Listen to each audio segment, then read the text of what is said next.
waa Sénégal ma dellu si di leen nuyu rek par circonstance la bokkee dans la communication interactive ndax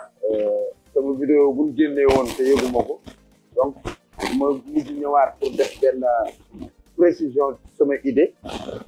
loola def ñu ne il faut ma mottali ko donc je suis dans la communication sans ma yëg ko bokk wala malgré moi parce que war naa waxtaan ak askan wi par rapport à des idées alors loolu laa bëggoon a eggale tey ma wax ne les politiques aussi doivent savoir une chose que toute opinion d'expression divergente n'est pas généralement hostile. C'est mieux lorsqu'il s'agit du devenir de toute une nation d'hommes, de femmes, de personnes du troisième âge, de jeunes, de la petite enfance. Des questions liées à une bonne alimentation des Sénégalais, de leur santé,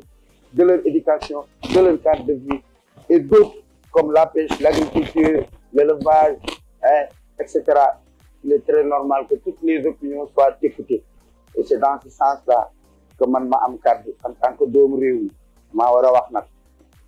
donc c'est normal bu ma waxee aussi aayul ndax c'est comme ça. Alors ñu waxoon Sénégal fi mu tàmbalee woon en 60 après les indépendances ba fi mu toll tey en 2024 ñu xayma ko woon ci 4 étapes. La première étape de Senghor, la deuxième étape de Diouf, la troisième étape de Wade et la quatrième étape du président Macky Sall. Première étape wax naa leen ne leen Senghor lim ñu may te mënuñu ko koo fay ba abadan mooy fexe na ba tënkuñu créer une nation def ñu nekk une nation sénégalaise soudée, unie, libre et indépendante. Guerre civile mënta am Sénégal ndax pël bi du rey joolaa bi du rey séeréer bi bi du rey tukulóor bi du rey wolof bi ndax boo xool ci biir lépp ay kal la c'est toujours le peuple contre le pouvoir jamais le peuple contre le peuple donc nation sénégalaise boobu ñu tënk loolu moo indi loolu nekk nañ aussi dans la deuxième étape dans un état de droit fort et respecté avec une ouverture également sur le pluralisme politique et démocratique qui a créé l'alternance, la première en Afrique. Et ensuite, l'ère du libéralisme du président Wade et du président Macky Sall a construit le Sénégal en infrastructure de base moderne. Kooku moom kenn mënu ko weddi waaw Sénégal boo fii daw oto di wër da nga xam ne suñu dirigeants yi liggéey nañ ñoom ñeent ñëpp liggéey nañ macha allah on n'a rien à dire. Chacun avait défini sa politique de nation. Senghor a créé une nation. Abdou Diouf a créé un état de droit.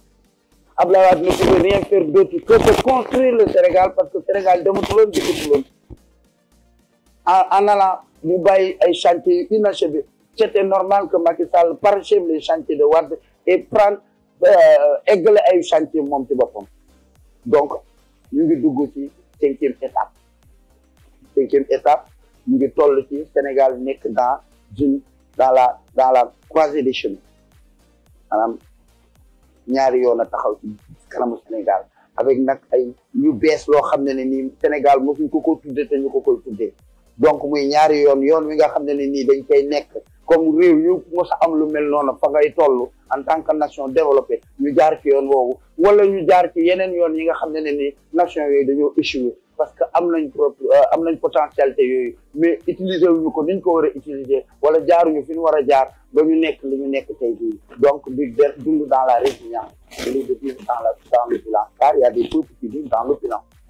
te li leen ko may tey jii yàlla may nañu ko donc ñuy wax ci cinquième étape bi mënoo ko aborder c'est le développement humain. Cinquième étape c'est le développement humain point barre amul leneen loo ci yokk la grande thématique de ces candidats qui cherchent l'élection à être élus président de la République, c'est vraiment promouvoir le développement des Sénégalais de par leur vente, leur santé, leur éducation et leur cadre de vie. C'est ça le développement humain. Mais qui veut développer loola dafa am ay entraves yoo xam ne il faut mu dindi ko d'abord boo yoree fasu naaru góor mu war a daw dem te nga jéng ko boo bëggee mu dem ci course effrénée à la croissance et au développement li ñuy njëkk a def mooy da ngay dindi jéng bi am na sax ñu koy woowee yeewi askan wi dans un sens ou l'autre effectivement yeewi askan wi ci lan tey ñu def diagnostic avant ñu dem ci cinquième étape bi mënoo ci dem te doo def diagnostic xool préalable yi nga yore suuf le Sénégal s'est construit mais le constat est là soo dawee say tali vous payez une compagnie étrangère boo dawee say autoroute à péage vous payez une compagnie étrangère boo dawee ci sa terre vous payez une compagnie étrangère boo dawee ci sa BRT vous payez une compagnie étrangère boo naanee sa ndox de lac de Guiers vous payez une compagnie étrangère boo taalee sa courant vous payez une compagnie étrangère boo bateau bu ñëw sa port day fay une compagnie étrangère avion bu wàcc atterrir aéroport day fay une compagnie étrangère boo bëggee téléphoner sa waajur wala sa xarit wala sa relation vous payez une compagnie étrangère boo bëggee def sax publicité vous payez une compagnie étrangère boo bëggee jënd loo lekk vous payez à des étrangers les Guinéens détiennent toutes les boutiques du Sénégal il n'y a pas de contrat donc réew moo xamee ne toutes les activités économiques sont entre les mains des étrangers réew moom du développé maanaam askan boobu du développé parce que réew dañ koy tabax donc man je ne veux pas daanu ci erreur boobu ñu naan pays développé on ne développe pas un pays on le construit c'est le peuple qu'on développe de par son ventre sa santé son éducation et son cadre de vie dama ne réew mu bëgg a am peuple bu développé activité économique yi réew maa koy yor donc loolu ma ne ce sont les préalables yoo xam ne boo ñëwee da nga koy dindi boo bëggee lekk te moomatoo say jël donc loolu it dañ ko war a lijjanti mais loolu mu nga ca développement humain mais préalable yi ma la wax ci économie mooy vous ne pouvez pas rouler sur vos propres routes et payer une compagnie étrangère rouler sur votre terre payer une compagnie étrangère rouler sur votre BRT payer une compagnie étrangère boire son eau et payer une compagnie étrangère allumer sa lumière payer une compagnie étrangère un avion qui atterrit paye une compagnie étrangère un bateau qui accoste au port paye une compagnie étrangère si vous voulez appeler à maman ou papa vous payez une compagnie étrangère si vous voulez faire des publicités vous avez vu les tableaux publicitaires que vous payez une compagnie étrangère banque yi compagnie étrangère yi ñoo ko mais donc le Sénégal est un excellent cheval de course mais qui n'a jamais pu donner le meilleur de lui parce qu'il est entravé par cette médiocrité là munoo yor réew la fa nekk ci koom yëpp waa doomu réew ma war koo nëbal seen bopp ay étranger ñëpp ko chaque ngoon ñu takk xaalis boobu en devise mu génn def donc boo bëggee ne da ngay promouvoir le développement humain te préalable yi dindi woo ko ba Sénégal moom boppam ci côté boobu sur le plan économique kon doo def donc ñu war a dem nag maintenant dans la cinquième étape la cinquième étape moom laa wax ne c'est le développement humain te loolu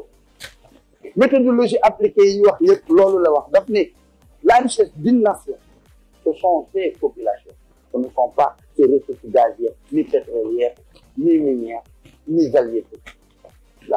la richesse d'une nation ce sont ses ressources humaines ce sont ses populations donc bu fekkee ne la richesse d'une nation ce sont ses populations toutes les formes de politique de développement doivent tendre à aller développer ces Sénégalais-là le genre humain de par son ventre comme j'ai dit sa santé son éducation et son cadre de vie maintenant encore doon wax keroog mais pour nga def développement humain il faut nga am ay moyens ak ay stratégie mais yàlla dafa def si Sénégal toll pour ñu tabax sénégalais yi tabax nañ lépp tabax nañ ñu ci nation tabax nañ ñu ci état de droit tabax nañ ñu ci ay infrastructures maintenant pour ñu tabax sénégalais yi ci lii ma la wax nii lekk ba suur naan ba màndi faju ba wér jàng ba ne ar am dëkkuwaay bu baax yàlla daf ñoo defal nag far nag ñu am ay richesse yu bees parce que le Sénégal il faut le dire aux Sénégalais que le Sénégal est 3e rang mondial en pétrole et en gaz offshore il faut bien préciser le Sénégal est 3e rang mondial en pétrole et en gaz offshore derrière la Russie 2e position mondiale et derrière le Venezuela première puissance mondiale loolu dañ ko war a wax sénégalais yi xale yi xam ko bàyyi géej gi mën a am espoir le Sénégal aujourd'hui détient 32 blocs de pétrole et de gaz dans ces eaux 32 blocs wax naa leen ne leen pétrole onshore baaxatul parce que moom moo indi gaz méthane lay am te gaz méthane mooy créer réchauffement climatique alors que le pétrole offshore bi génn ci géej gi ba gaz butane la am la Russie pétrole am mu ngi ci biir glace ga boobu c'est le butal moom la Europe di utiliser toute l'Europe buñ ko amul sax ma ne yàlla may ñu ci 32 blocs de pétrole et de gaz dans nos eaux 11 ont été attribués 11 blocs ont été attribués Saint-Louis profond offshore 2 Kayar profond offshore 2 Sangomar profond offshore 2 Rufisque profond offshore Diffère profond offshore Agissi profond offshore Dôme Flore et Sénégal Sud profond offshore sont 11 blocs qui ont déjà été attribués. Et parmi ces 11, 3 déjà sont en finalisation d'exploitation, de raffinage, de commercialisation. Oui, Saint-Louis profond offshore, GTA, Grande Tortue arménienne, avec Sangomar profond offshore, avec Diffère profond offshore, Yakar. ñett lañ waxagum amuñu ci ay information yu solide yu leer de ce qui se passe là-bas au niveau de ces blocs mais li BP wax di British Petroleum daal di ne Saint-Louis profond offshore dana génne 1 million de barils de pétrole par jour Sénégal at li mu yor ci ñu ne la c'est une affaire gigantesque au fond de l'océan c'est des milliards et des milliards et des milliards de mètres cubes de gaz ñu ci biir géej ñu ne le Sénégal au Saint-Louis profond offshore va produire 1 million de barils de pétrole par jour alors que le Gabon est aujourd'hui à 10 millions de barils de pétrole par jour le Nigeria est à 9 800 000 barils de pétrole par jour mais soit ci seeni propos ci la ñuy étudier xool ndax lii nii lan la bu dee 1 million de barils de pétrole par jour moom le Saint-Louis profond offshore di war a joxe Saint-Louis profond offshore ñu ne Mauritanie ñu ne ñoo ko bokk kon normalement 150%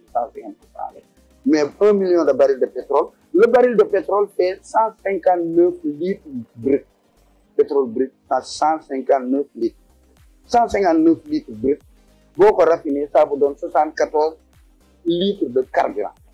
donc 74 litres de carburant multiplié 1 million de fois ça fait 74 millions de litres de carburant par jour multiplié par 1000 francs le litre c'est 74 milliards de francs CFA par jour Saint-Louis nous procure 74 milliards de francs CFA par jour l'année ça fait 26 373 milliards de francs CFA vous avez vu que si c'était 10 millions de barils par pétrole par jour le Saint-Louis profond offshore nous aurait donné 740 milliards par jour 740 milliards par jour en 10 jours le Saint-Louis profond offshore vous donne 7400 milliards c'est-à-dire le budget de l'année le budget annuel du Sénégal le Saint-Louis profond offshore allait vous le donner en 10 jours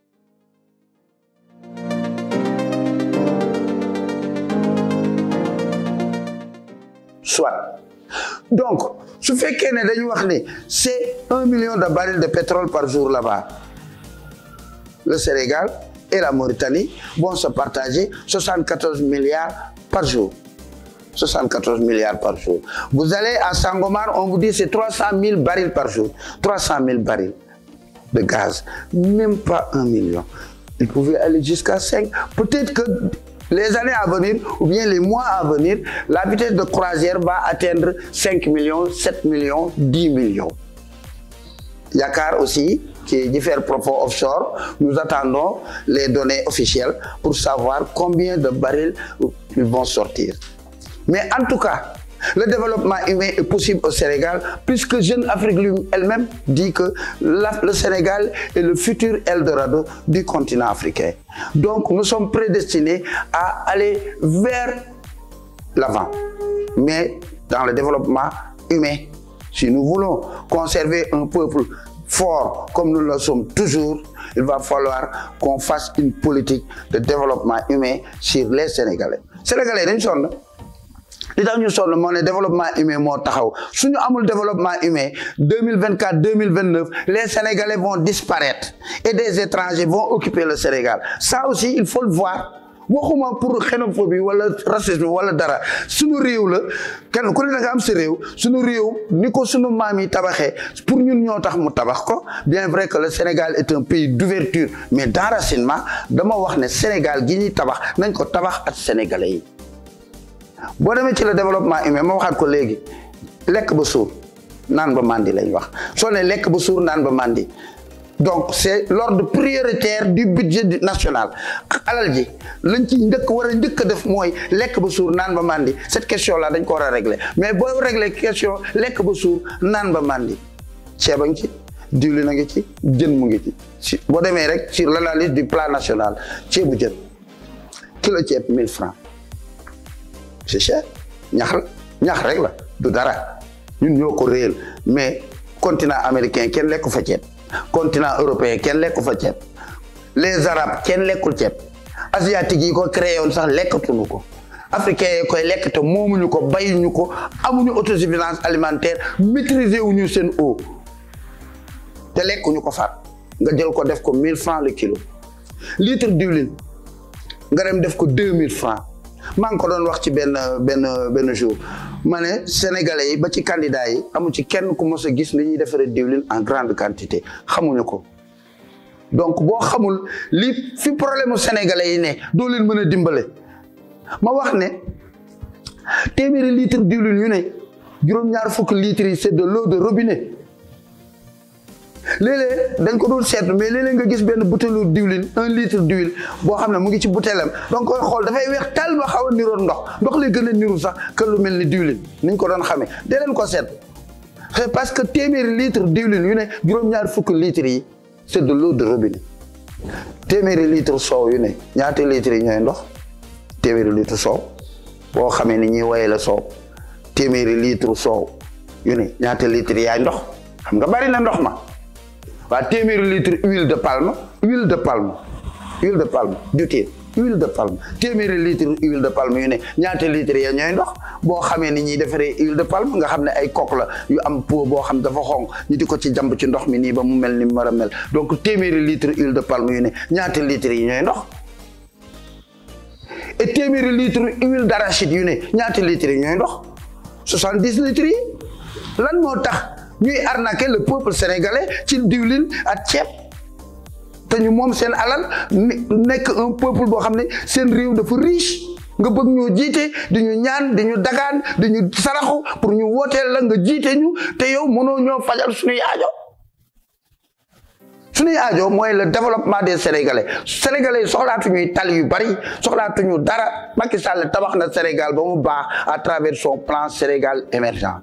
et qui tourne une nouvelle page avec toujours son PSE, mais cette fois-ci, pas PSE plan Sénégal émergent, mais PSE plan sénégalais émergent. Plan sénégalais émergent. S'il y a une continuité que l'autre groupe, je veux dire, le groupe Benno Bokk Yakaar prône une continuité, cette continuité, c'est d'aller vers maintenant la nouvelle étape qui est le plan sénégalais émergent, PSE. Plan sénégalais émergent sinon ñun ñëpp dañuy virer wu à l'échec ma wax ne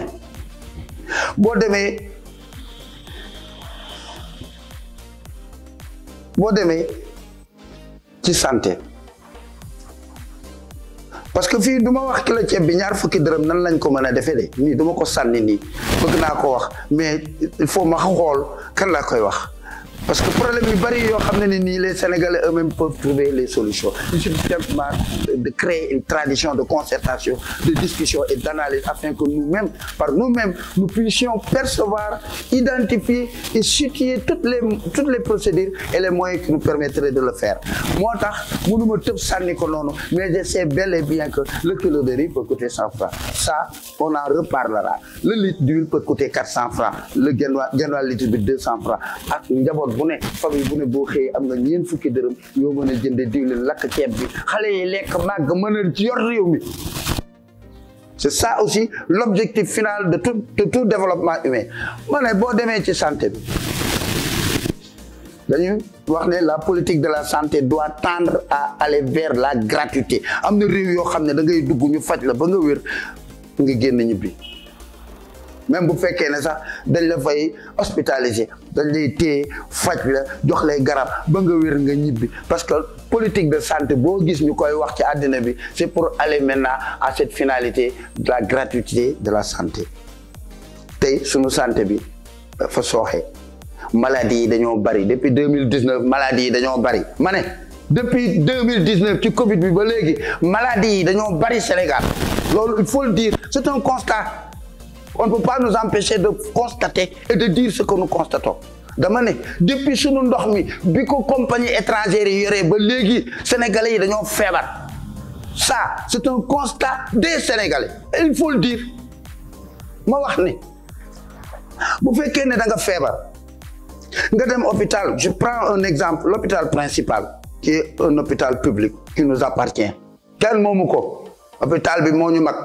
te ñoo ko moom kon hôpital bi santul ma Samba santul ma Samba santul ma Demba ñun ñëpp ñoo ko bokk mais suñu hôpital boobu dama ne dafa cher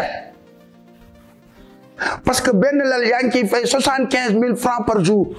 le mois c'est 2 250 000 francs par jour par mois 2 250 000 francs sans compter les ordonnances kooku boo jëlee ku jógee Sandiara wala ku jógee Sinthiou Malem wala ku jógee Sinthiou Demba Doro wala ku jógee Malem Wok wala Jënu Njala wala Nete Bulu nga indi ko principal koo xam ne ni lekk da koy jafe naan da koy jafe ah nga indi ko principal pour faj ko lal ba mu war cee fay 75 000 francs par jour ordonnance yaa ngi taxaw mais vraiment kooku day dee moo tax suñu santé bi dafa sooxe